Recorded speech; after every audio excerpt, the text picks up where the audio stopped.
A British official says the United Kingdom's previous central government did all it could to help Libya win the release of the Lockerbie bomber, but the decision was ultimately up to Scotland. The thing to ask the Scottish Government, did we make that decision in good faith in the interests of Scottish justice? And the answer is yes. And the appalling question that has to be placed at the Labour Party is this extraordinary hypocrisy that we now know that the Labour government in London were attempting to facilitate his release on any basis. The Pan Am bombing killed 270 people, most of them Americans. Abdel Basset al-Megrahi was sentenced to 27 years in prison in 2001, but he was freed after serving less than one-third of that time. Al-Megrahi was granted a compassionate release in August 2009 on the grounds he was suffering from prostate cancer and would die soon. He is still alive.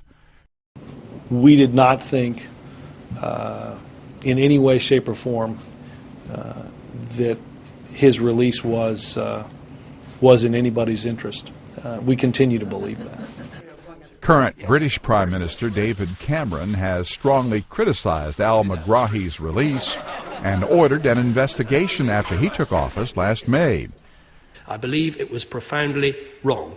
And the fact that 18 months later, the Lockerbie bomber is today living at liberty in Tripoli only serves to underline that. British policy regarding al-Megrahi apparently developed after former Prime Minister Tony Blair negotiated a prisoner transfer agreement with Libyan leader Muammar Gaddafi in 2007.